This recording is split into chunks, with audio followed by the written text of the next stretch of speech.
Hello, everyone. It's time for another episode of the Ramos Law Difference Makers podcast. I am Dr. Jim Hoven, and it is my pleasure to visit with people who are doing amazing things for people in our community and beyond. Today is no exception. We've had some great shows recently, and today is going to be a rock star edition, especially if you're into kids and rock and roll. So make no mistake, this is a unique combination, one you wouldn't think necessarily would come together in this way, but as you hear this story unfold, I think you're going to find a lot of value to this. So please sit back, relax, and enjoy the information that we're going to hear from both the Mind Solutions CEO, Nathalye Moreno, and Nucleo Rock founder, Chris Fajardo. Did I roll that all right? You got it. Awesome. Yeah. See, we were just talking off air about my Spanish and the lack thereof and how these guys are going to work with me to get me solid. So, guys, welcome to the show. Thank you so much for taking time out of your day. No, thank you. Thank you for inviting us. Absolutely. And so to jump right into it, to give the listeners a little bit of background, we are coming together to shed light on an incredibly important topic, which is the welfare of children, particularly those that may have experienced bullying or be on the fringe of some sort. They're really struggling. And what you guys have done is beautiful because we're taking essentially Nathalye's skill as a trained therapist and social worker and in both bilingual and bicultural, which is a really unique spot, and Chris's expertise in music and culture. We're bringing those together to bring awareness to this most impressive cause. So can you guys each explain from your perspective what this relationship and this effort is about? No, I like rock and roll. I like rock and roll. That's the first thing that I think you have to do the things when you feel passion, and I like that music. So I meet Chris, and we have my company, and we was preparing a program to be launched at schools, and they coming aboard and ask me, hey, we want to working for something in the community, and that's when we say, okay, I have one. So that's how they coming and be part of Mind Solution to founding this project. So let's talk about Mind Solutions a little bit. You had just mentioned that you guys were looking for a place to start getting your message out, and Chris's radio station kind of comes into play. Mind Solutions, can you just explain to the listener a little bit about what you guys do, your primary mission? Okay, our primary mission is, of course, provide services of mental health. Yeah, mental health. Mental health. Yeah, for kids with mental illness, mental disabilities, and any other type of mental illness. What age range? Is it from real little folks, or is it from 8 or 10 to 18? What's your primary? My primary is child and families. Child and families. Child and families. And my expertise is based in kids with mental disability and mental illness, which, I recognize a lot the need to educating our communities to how dealing with difference, because the big difference when kids have disabilities, right? For them it's very hard at schools. If it's hard for a kid who don't experience disability, it's very hard for the kids that have it or other different that you have. Yes, and so you guys treat actively kids from, would you say elementary through high school, or? Yeah, we have it. Normally the kids below 40 years old, they do early intervention. We can evaluate them and do this and refer them to early intervention. Yeah, but that's my solution, creating zero ground. Yes, and we're going to talk about that, about zero ground. And we can talk about the other projects that you guys are working on too. That sensory room was pretty interesting to me that you guys are doing, and in the intensive in-home therapies as well, because that's kind of a family stuff for kids that they're not going to do well outside of their primary familiar environment, is kind of how I saw that. Yeah, normally these kids are kids that are hard to getting out from the house or have a high risk behavior when we have to teaching the parents how to deal with that. So we preventing parents ending in the ER all the time. So they learning, beside that, they learning tools to how manage the kid. It's like they can also be therapists and helping the kids to getting, to manage daily living issues in home. Also independence and skills. We're talking right there a little bit more about kids with disability and Yes. mental illness. They have a lot of demands. So parents sometimes they don't know they need a lot of help. As a kid, they constantly needing maybe helping to go to the bathroom, help to making their own food, and they can look functional, but they need that help. So parents sometimes need a lot of education too, and that's what we do in home therapy. So good. Well, we're going to dive into all that a lot more in a few minutes. And so, Chris, from your perspective, first tell us about the radio station, a little bit about your background in music, especially in rock music, since that's kind of your go-to. And then share with us how you found this connection. Why did this particular cause with Mind Solutions resonate with you personally?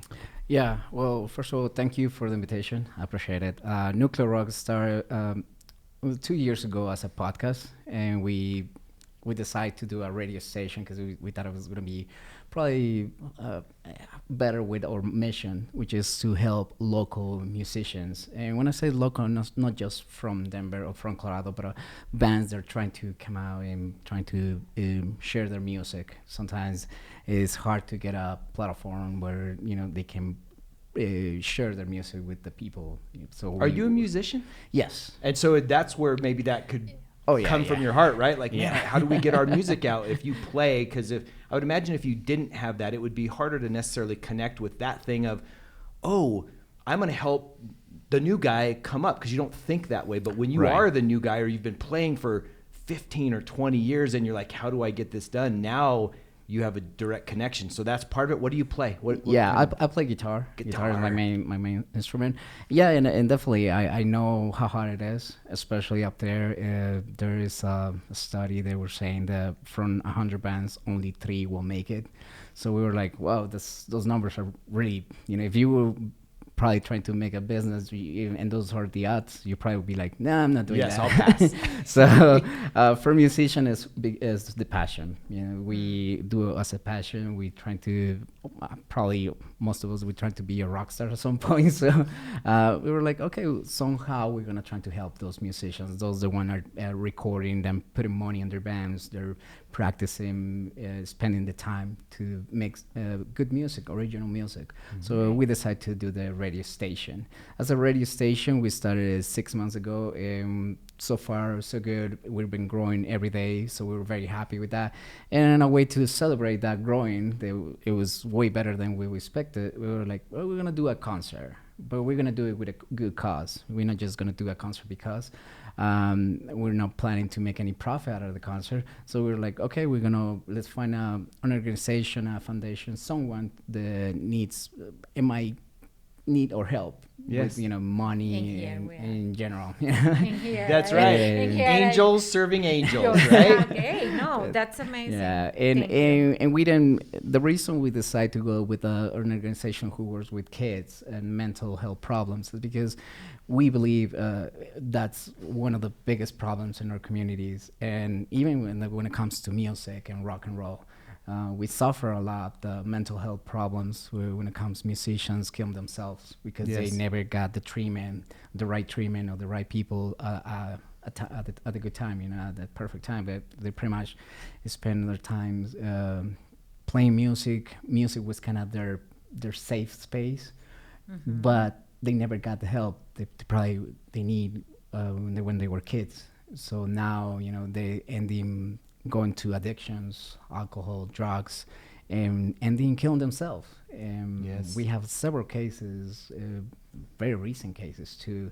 A lot of musicians, famous musicians, that killed themselves just because they were suffering from mental health problems and they never got the help that they need. Wow, that's so true. And for you to see that and honor that and look for a cause to support it, that totally makes sense. And so now talking a little bit more about the music and the station, as you guys are growing this, are you looking for predominantly those local bands that are singing in English, singing in Spanish, singing bilingual? They have songs in both, like Los Lonely Boys. Yeah. No, we got everything. We don't really care with this English or Spanish.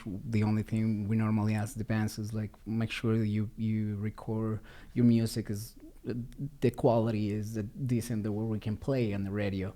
But we don't care if it's English or Spanish. Music is music. Oh yeah, I'm love agree with that. you. Yes. Yeah, Thank we you. have bands from Russia. Actually, we have bands from That's India. amazing. They some of the songs are made in their language, and we don't understand. I cannot do the research because I don't want to probably sharing something that is not. Of course, yeah. Yes. This, I mean. They don't say something wrong. Yeah. But yeah, we have bands. They sing in different languages, and it's okay. We don't mind as long as it's a good music, well recorded. We're here to share that music with people. So That is beautiful. That's beautiful. And Nathalye, as you guys are sharing your music, so to speak, with these children and their families, what was it that inspired you? Because the company is relatively new, right? Like Yes. it got formed. Give us the formation story. Why did you decide to do this? You have this successful career as a therapist taking care of these people on your own.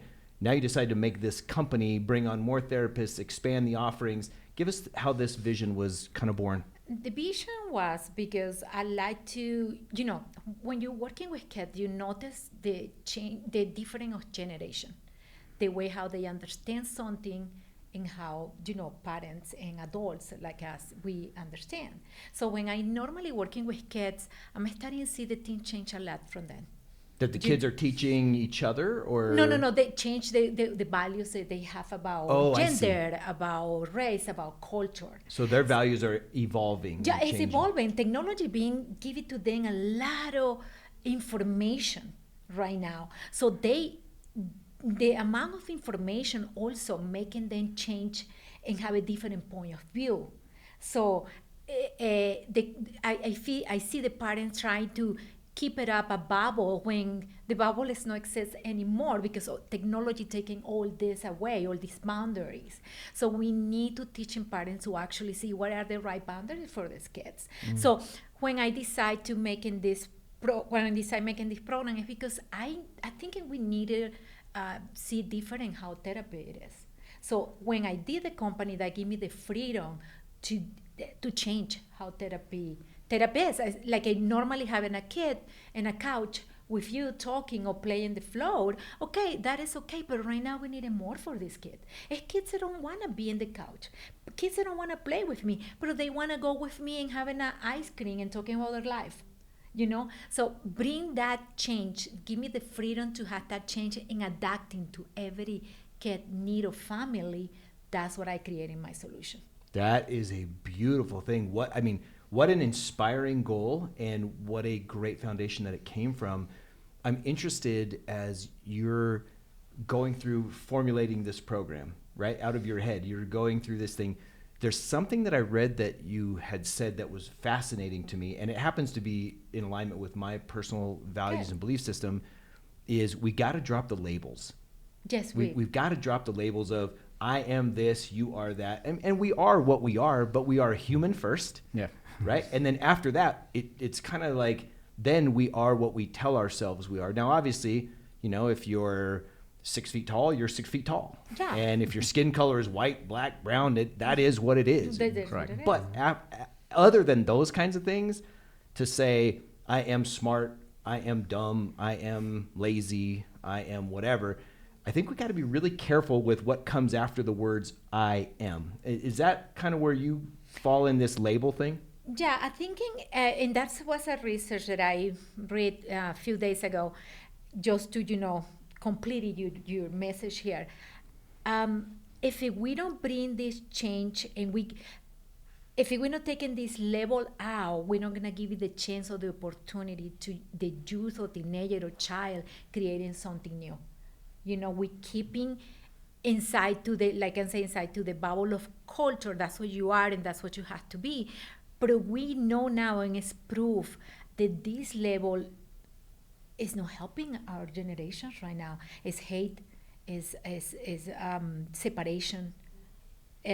Many people suffering because they don't can be who they want to be. Yes. Because society has that level for you. Mm-hmm. So Zero Ground want to create that safe place, at least in that moment for these people. Wow. You And know? when you're creating the safe place, as we were talking a little bit earlier, you had mentioned that a big part of creating a safe place is educating the peer group, as opposed to saying, hey, if you're in trouble or if you have questions, you come to me, the adult, the trained one, the educated one. You're saying, let me, at a high level, a mass level, let me share with you the basics. And then you can go to each other for just guideposts. Oh, is that right? Oh my, you got it amazing. You actually did it perfectly. If I needed you in one speech in the schools, I'm going to call you. You call me. I'm there for you. Because that was perfect. Yes. What I want to do is that we always presenting at schools like, hey, here I am the counselor. When you need something, you can talk to me. If something happened, or talk to your mother. Or we do this safety plan now with the kids, especially with high-risk kids. But then I'm noticing and say, hey, we need to starting, who is the first line? Who really listen to that? So many of the cases always says, my best friend, my friends, I tell my friends on Facebook or put it on Instagram, or they verbalize that. But what happened when your best friend say, I want to kill myself? You sometimes get scared and you don't know what to do. And like I say to you, they're not going to go to the counselor to say, many times don't. I know that now it's much better, but right now they don't do that. They get scared. They get scared to tell the parents. They don't know what to do with a friend who is suffering, and they say, is everything going to be okay? Or sometimes don't have the right information. So why not educating these kids to identify symptoms of mental illness, for free, educating them and empower them to know how to talk and approach somebody who talk to you about mental illness or about symptoms or he's sad or cutting myself. And they are starting helping each other, peer with peer, friends with friends. Hey, that can be treated. You can be okay. That's not you. Maybe something that's not working right with you and your brain, and you can go to somebody to helping you to feel better. So I want to go to the first line and I want to train in them. I want they be resilient because they have to learn, and we don't want more victims in our schools. We survivor, it is okay, but we need to have somebody who can take in the challenge, solve the problem, and refer to the right help. Oh, that's so good. And that's why it's called zero ground. It's where it Zero starts, ground. right there. That's where it starts, everything, where we're not going to have any boundaries regarding to, okay, you are this. We're not treating each other as human beings. I love that. Mm-hmm. And Chris, they say the universal language is either A, love, or B, music, Yes. right? Depends on who you ask. I know that. Right? Yeah. And so with that being a universal language, like you had mentioned so eloquently before, you have bands from Russia and all these other places, Europe, and now this is the beautiful thing to me, when we look at the internet, it has made things incredibly more complex potentially, because there's so many channels and there's so many distribution levels and all this stuff, right. But it's given so much opportunity where, can you imagine if you were trying to start a radio station that was on the FM dial in a city like Denver, Colorado, the money that you would have just to buy airtime would be insane, yeah. Right? But in the meantime, you now have this thing called the internet, where you were literally telling me off air that you're growing in these markets like Europe, that you're just getting more followers every single day. The love of music. What do you see that could do in someone's mental health? Because here's the big thing. Like, I grew up in the Christian faith, right? And if you were strict Catholic, you would hear this message of, oh, rock and roll is the devil's music, and it's there's a lot of that going on. Yeah. And like you said, all these other boundaries now, they're all being shifted. And I think the same is true of music, where music for me has that ability to take me to another place or another time. So when I hear Van Halen play, it takes me back to high school, right? Yeah. And not the David Lee Roth Van Halen, not the Van Halen with Sammy Hagar. That's a little bit later. But anyway, those musical times take me to places or relationships that I was in. If that was our song, right? Right. Yeah. How do you see the love of music playing a part on the positive side? Because we talked about rock and roll stars having mental issues and getting abuse, addiction issues, and then eventually having problems in their lives. What about the other side, where music is the savior? It's the thing where people can express themselves. Talk a little bit about that. it is huge. Actually, we've been thinking about this, and that's the main reason why we're doing the concert, because we were like, okay, the first probably thing that you start falling in love when you're growing up is music, and it was sports, you know. So that's the positive side of this type of things, you know, like music and sports and art. It's very important. So for us, it's very important if you can have that in schools and have that programs like Mind Solutions. They're trying to start in schools, helping kids, you know, to get involved with all these type of situations. So music, when it comes to the music, the first thing that we remember when we were talking about is like how rock and roll, when you were talking about labels, is how rock and roll was the music where anyone who didn't fit with the rest of the people would normally will go. Oh, okay. And we'd be like, everyone is welcome here in rock and roll. Nobody cares your religion. Nobody cares your race. We only care about music. So everybody was welcome, you know, and everybody's still welcome. Nobody, you know, feel like rejected because you don't have the nice clothes. Nobody felt rejected because you weren't with the new thing that was going on at the time. So rock and roll has always been growing on that aspect, you know, being the music who welcomes everyone and be like a place where everyone can feel welcome and feel part of something. And we receive a lot of our kids and young people who didn't feel like they fit with other people and they fit with rock and roll, and that was how they started listening to this music. Sometimes people would say crazy music, but it was crazy, and nobody would be like, "Oh, it's crazy, I'm gonna kill myself." No, it's crazy, but you know what? They're talking about something that I'm feeling, something that I don't. Nobody else is talking. You know, rock and roll. A lot of the music talks about suicidal, talks about depression, things like that. And these kids are feeling like related to this music, and nobody's feeling. Normally, kids they don't feel related to like, in a way they're gonna kill themselves. They're feeling like related. Somebody's talking about it. Yes. You know, because they have someone who's talking about it. So when Nathalye is talking about having someone or to teach other kids to, you know, be prepared if somebody's talking about you with problems, well, you know, same thing, you know, that's what music was kind of doing it. But of course, you know, can ask from music to do everything. You know, we need help from everyone. So I believe music is very important when it comes to these type of situations. You know, believe music. I know there's some treatments with music as well. Absolutely. You know, so that's how we see it.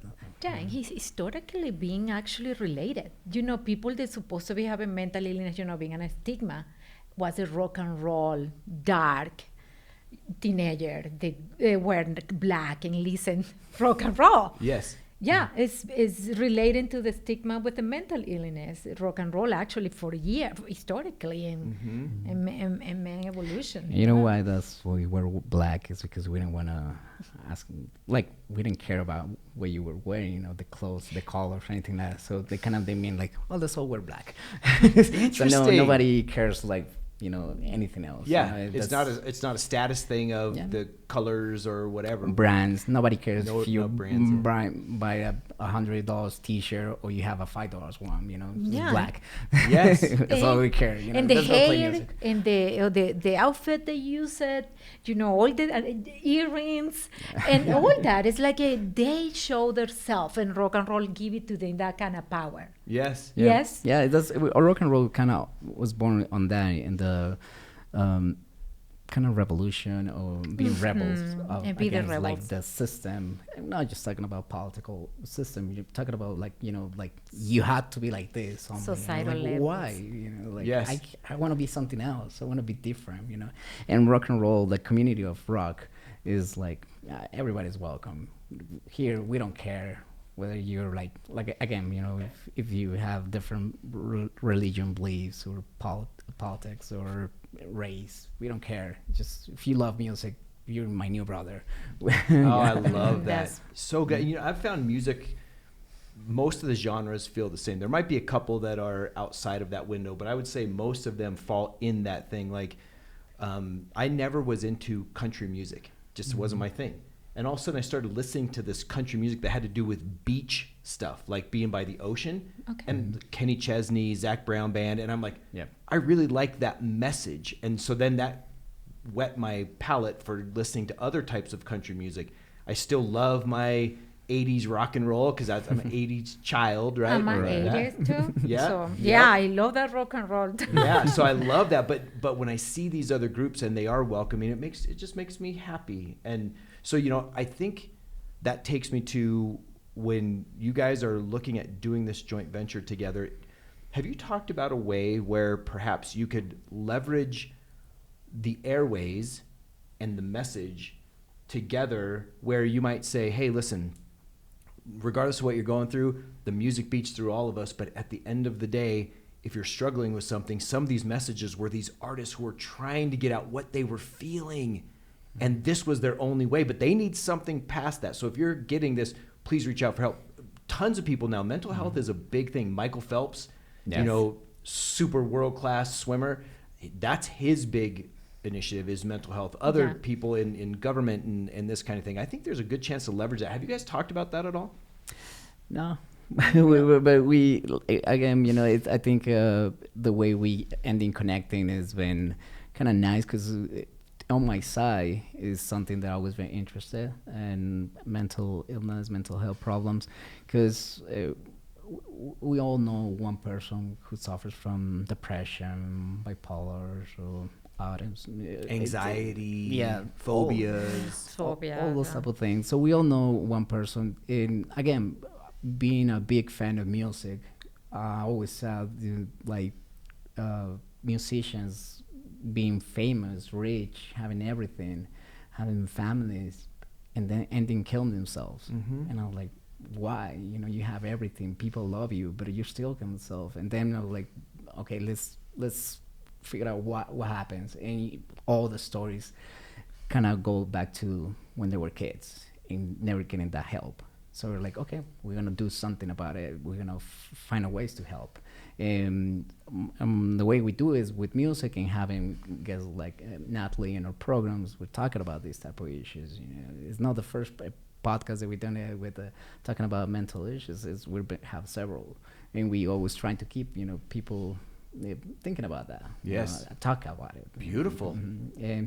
And we never talk about do something else because the concert is the first time that we're doing it. Yeah, you guys are walking it through right now. We're real time doing this. Yeah, basically. Yeah. So we're open. We hopefully, again, like we said before we start the podcast, is hopefully this will take us to another step better or higher, whatever we want to call it. I love that. Yeah, I'm excited to go to the concert actually. Yes, no question. And Nathalye, I'm interested. Tell us about the sensory rooms. Sensory room, normally for kids with mental disabilities, autistic kids, which the sensory part of their is impacted. So for them, it's more difficult. The noises, the touch, smell, textures, so impacting the way how they eat, because sometimes the texture in their mouths, they don't like it, so they just eat chicken nuggets. I have a client that's just eating chicken nuggets. That's it. Chicken nuggets, nothing No, else. until they get kind of tired and we need to do other things like stimulating appetite, with their pediatrician. But so the noises like thunders, they can throw themselves to the floor, hit their head because they can manage the sensorial part of their body is too sensitive.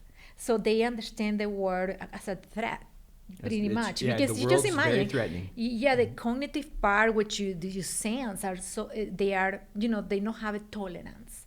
So sensory room helping them to build the tolerance for noises, building tolerance for the touch. It don't have to be the touch, how to manage yourself with the disability. Like you want to give you high five, but you don't want to be touched, but you can do this with people, and you can teaching them how be with you, feel comfortable with them, with how don't have a touch, how I play tag without they touch me because I'm cry if they touch me. Yes. We're talking about 7 years old or 9 years old. They want to play, but they don't want to be touched. So they have to learn how communicating with their friends and say, hey, when talking, if you get too close to me, attack, okay? Because they don't really can have the tolerance to be touched. Yes. So it's they have to learning how to communicate it, how building tolerance to that, but also using a lot of communication with other kids, which is very hard for them, the communication, but they can learn it. Wow, that's impressive. It's almost like learning a language where they have to be able to share that information of here's where I'm at, here's what I'm feeling, but at the same time, you're trying to give them small doses of what they'll be experiencing later. So tolerance goes up, awareness to others go up, and that way it brings their little lives together as best they can. If they don't want to talk, many of that one also are not verbal. So we getting created how you can communicate, and you write or you do the signs. So sensory room is a part where they can go and building tolerance, and they can learning a skill to communicating their disabilities to others and adapting to the when they want to. I don't want they do this to be adaptable to people and say, you don't have to be the social butterfly, but I wanted you learning when you have to help, when you need help. And are these rooms in their homes, or do you guys create No, the it's room? creating, it's a half project right now. Okay. Where they're gonna do workshops, and they can, have a walls they can touch, and how they can build intolerance over there. But it's that's what I'm saying, it's different. Everything is different. It's creating it more adaptable to their needs. Yes. So it's not just sit down and say, teaching them about building tolerance. It's actually have the room where they can do it. Mm-hmm. They can hear the noise of the thunder, and they can actually in real life, or mocking the thunder, they can actually learning right there with the therapist how building tolerance. That's awesome. And what about the intensive then? The intensives that you guys do? From my understanding, you're focusing on families so that the parents and siblings of these at-risk children are able to connect and communicate with them. Is that right? Yeah, sometimes you have a cases where the kids can, go to the appointments. So we minimize that issues that they have to make in the appointments, or they are in high risk. Why? Normally, a kid with disabilities too, or they are in high risk. We go over there and teaching the parents and the sibling how to living with them, or how manage a meltdown, or how manage when they don't have tolerance for the food, or it's they impacting the family dynamics big time. So go to the houses to teaching the parents how to. Hey, when happen this, that's the way how you have to treat your child, and you're gonna de-escalate in the child until they are safe. So that can avoid the parents going running to the ER all the time, that they don't have solution for that. Yes. So they have to learning how to do in home. They have to learning tools. They have to learn communication. They have to be able to know how manage the child or the youth or the teenager or the adult when they have this problem at the house. So we go there and we give it to them, provide therapy at the house. So right there is a real space. That's when we have the issue. We're going over there to helping them to building that. And when the programs that you guys are offering for someone that needs them, are they paid out of pocket by the people? Is this something that you guys are raising money for and you give it for free? Do insurance companies pay? How do they do that? This one, no. That one is mostly paid by Medicaid, Colorado Access. Yep. It's one of the main payers now. Yes. Yeah, but it's paid by the medical insurance. Yes, because I'd seen several insurance companies listed on the website that you guys work with. So then what happens in the case where, especially in some of these underserved markets, or uneducated, undereducated, or maybe even non-citizenship situations, some of those kids have these same issues. Do you guys have a scholarship program or something that you do to work with those? And that's what we working too, because besides that, they asked me the same question. That's where we want a Zero Ground. Zero Ground is going to be funded to provide free service. Good. Wow, that's so neat. So I could see where some of the other programs will funnel money in for Zero Ground, as well as then with your partnerships between your sponsors and this kind of thing. And to offer that new way to provide therapy, where they have a workshop where they can working with the therapists and their needs, and we can adapt in treatment to that. That's great. Wow. And we can offer for free. That's one of the reasons why we decide to the money will go towards to that, actually the rooms, and create that, because we were talking about the same thing. Is any way we can help, like, or that you guys can help, like, undocumented kids, because I know it's, especially for them, it's going to be even more difficult to find places where they don't, some type of sliding scale fee or yes, things it's like safe that. for them, right? Place where it's safe for them to go, where nothing bad will happen, and that they can afford. Even for the families think sometimes if they go to some place, they're gonna get in trouble. They're gonna get in trouble. They're gonna get in trouble. Absolutely. So, That's great. Well, when is the concert? The concert is gonna be July 31st. It's gonna be at the Walnut Room. Where is that? And at the Walnut Street in downtown. Okay, so right on Welton. Welton, yeah. Okay. I don't have the address right now with That's me, okay. but we can. Yeah, you can list link it up and give it to Gabe, and we'll make sure that it gets out on our posts. Yeah. Are there any bands that anybody would hear of that are going to be there? Because this is live, right? You're doing it live, or Yes. are they porting in some music from other places at a central location? No. It's gonna be a live concert. We have 4 bands right now. 3 of the bands are from here, from Colorado, from Denver, and 1 of the bands is from Colombia. Is coming. They're gonna be in tour, so they're willing to play. Wow. when they're here. Oh, wow. That's For exciting. free. Yeah. Okay. So. And so if people wanted to learn more about the concert, find out more about you guys and tickets and all that stuff, how would they go about doing that? The first one will be social media. Will be probably the most updated one. It will be Facebook. If they go to Nuclear Rock Station, even if they just put Nuclear Rock, we're the very first one that will come out, and we will have all that information. For the concert, we will do it English and Spanish. Normally, Nuclear Rock is everything in Spanish, but for the concert, everything's gonna be on English and Spanish. We will have a specific Facebook page for the concert only, where people will be able to buy tickets. Tickets are going to be $15 only, but that's minimum. So if you want to donate to the concert, like to the My straight Solutions, to the cause. Yes. you can do it. You will get your ticket.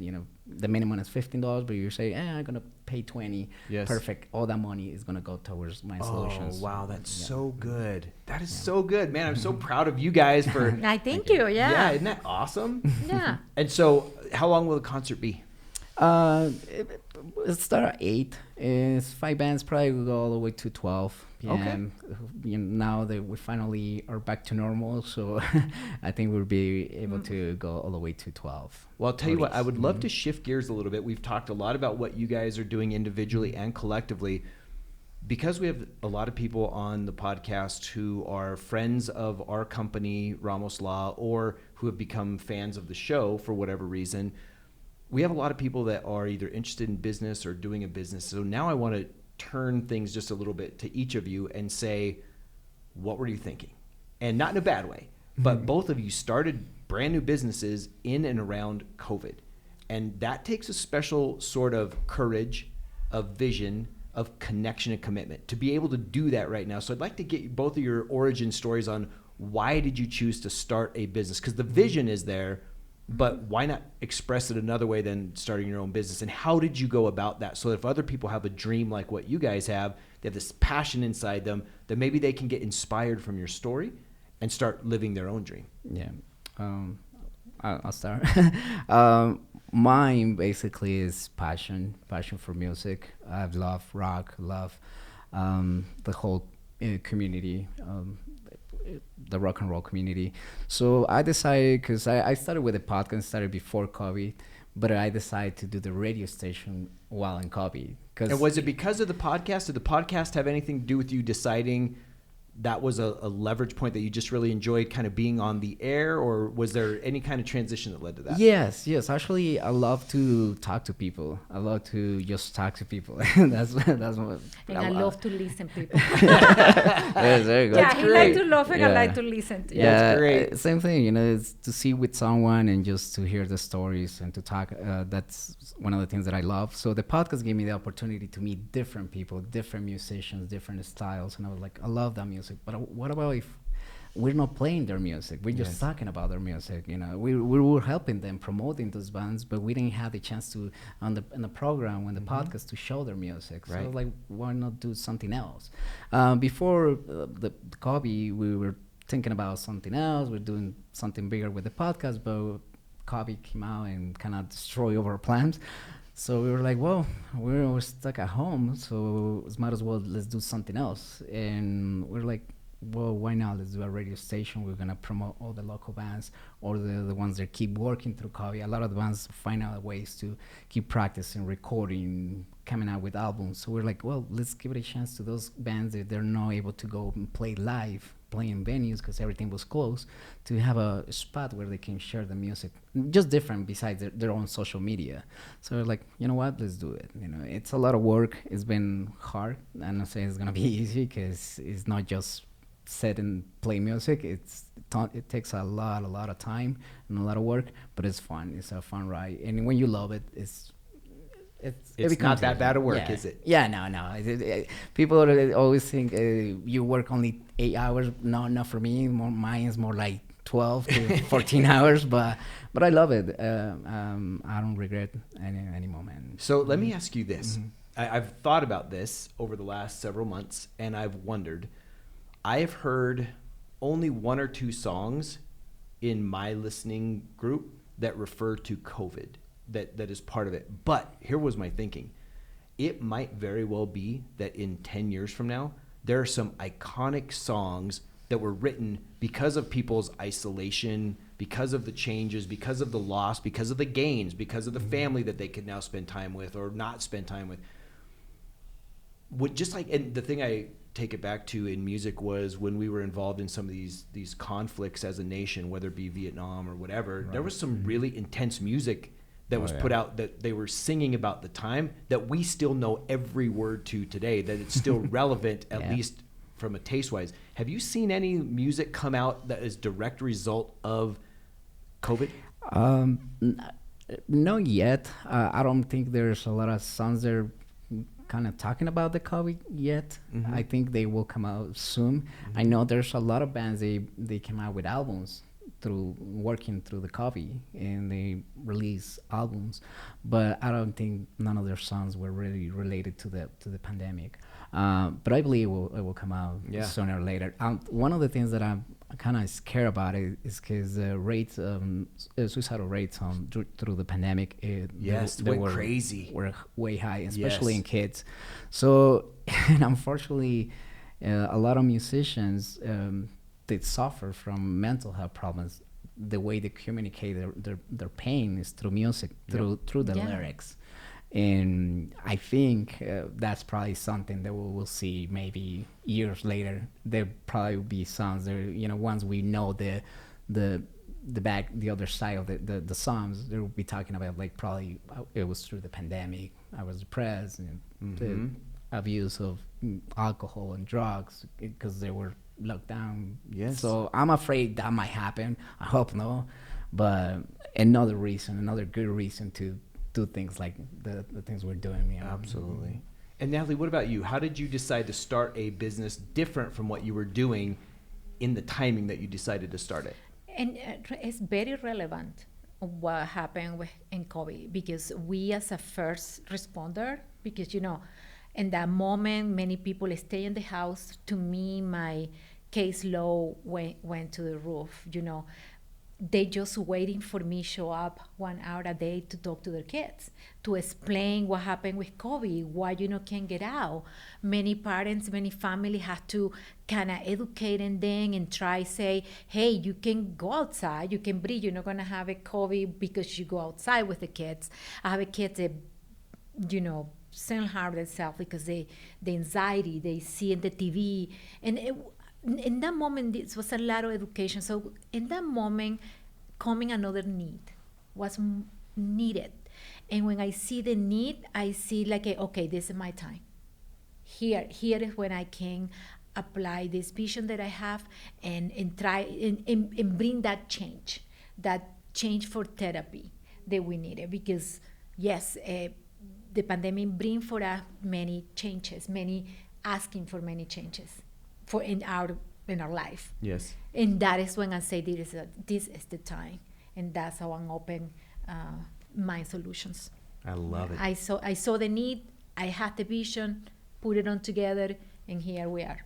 Here we are. Here we are. I have one question I have to ask you, and then I have a final question for each of you. What role have you seen as, because you focused on the mental side of mental health, have you made a connection or have you done any deep study into the number one, nutritional side? Because the person who's eating chicken nuggets and that's the only thing they're eating, while it satiates their appetite, it's wrecking their brain, right? Yep, From totally. the trans fats, whatever. So is that something that you've seen, the connection and movement, in other words, exercise? So the things, I was just listening to a Tim Ferriss podcast this morning from a guy named Andrew Huberman, who is a PhD guy I think he's out of Harvard or something, either Stanford or Harvard. And it's ridiculous, the stuff that they're doing with trying to mix lifestyle with pharmacology and nutrition in order for the mind states. Have you seen that to be true with these? Completely. Okay. Completely. One of the second stage of Zero Ground is at a building where we can offer a different therapeutic environment, which is an integrating exercise, nutrition. So not just is gonna educating about mental health, they're gonna educating how to eat better. So good. So that is so important. I was thinking about that today because I want to have a nutritionist. They sit down with the kid and, hey, that's the way how you can eat better.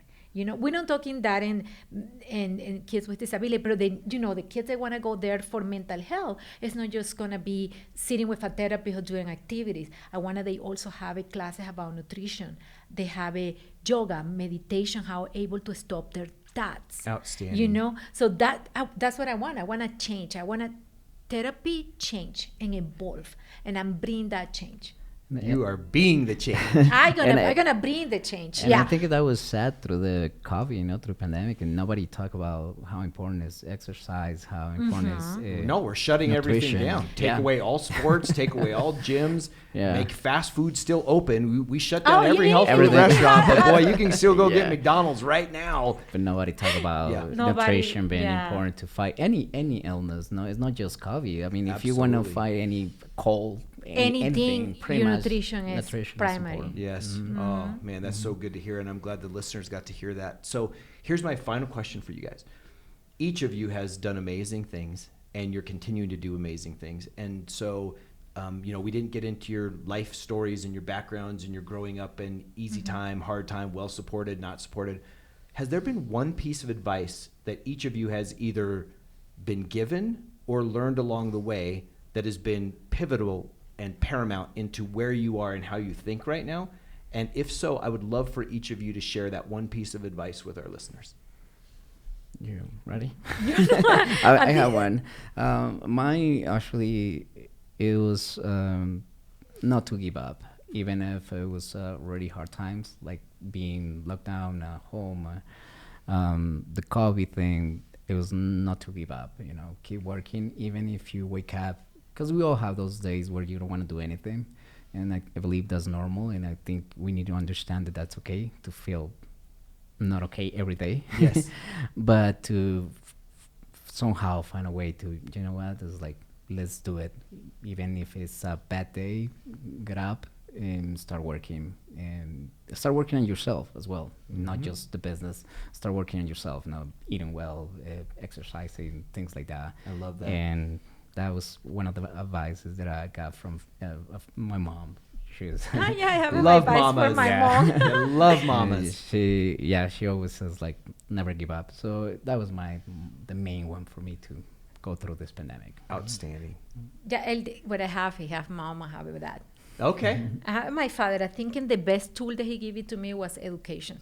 Okay. And he say, with that, you're gonna do whatever you want. And education have me here today, and education allowed to me to, research, making change, and helping others. And for me, education it's one of the most important thing human being can do. All the information that you can learning. And I'm not talking completely about go to college. I'm talking about learning, studying, and prepare yourself. So education. Be a lifelong learner. A lifelong learning, I like that. So good. Wow. Well, you guys have taught me so much today. Thank you for your time. Thank you for having us. Absolutely. And thank you for what you're doing, both of you. You know, Thank you. it's great. You're bringing mental health to the forefront. You're actually executing on mental health. You're bringing music that we all love to people around the world and combining all this. So continued success to you. I know you're both on the beginning of your journey. Consider Ramos Law friends and supporters, and just know that we'll be staying in touch, and whatever you need, feel free to reach out. Thank you very so much. much. Thank you for the Thank you. invitation. I appreciate it.